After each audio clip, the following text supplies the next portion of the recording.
तुम्हाला माहिती आहे का, संगीत म्हणजे काय?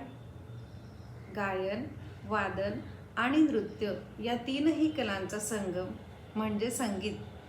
संगीत रत्नाकर या ग्रंथानुसार संगीताची व्याख्या आहे, गीतम वाद्यम तथा नृत्यम त्रयम संगीतम उच्यते. तुम्हाला माहिती आहे का, ध्वनी म्हणजे काय? ध्वनी म्हणजे आवाज.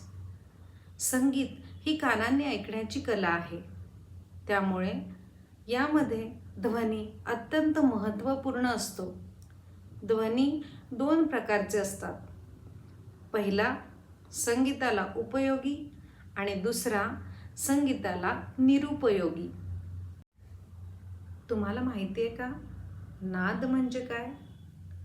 आपल्या आजूबाजूला असणाऱ्या अनेक आवाजांपैकी जो आवाज किंवा ध्वनी संगीताला उपयुक्त असतो म्हणजेच उपयोगी असतो आणि कानांना मधुर वाटतो, अशा ध्वनीला नाद म्हणतात. नाद हे दोन प्रकारचे असतात, आहतनाद आणि अनाहतनाद. तुम्हाला माहिती आहे का, स्वर म्हणजे काय? संगीताला उपयोगी असा जो नाद असतो ना, त्याला स्वर म्हणतात. प्रत्येक स्वराची विशिष्ट अशी एक कंपन संख्या असते.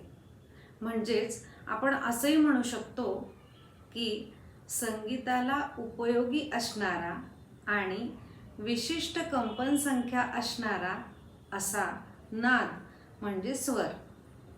भारतीय संगीत पद्धतीत मूळ 7 स्वर असतात: सा, रे, ग, म, प, ध आणि नी.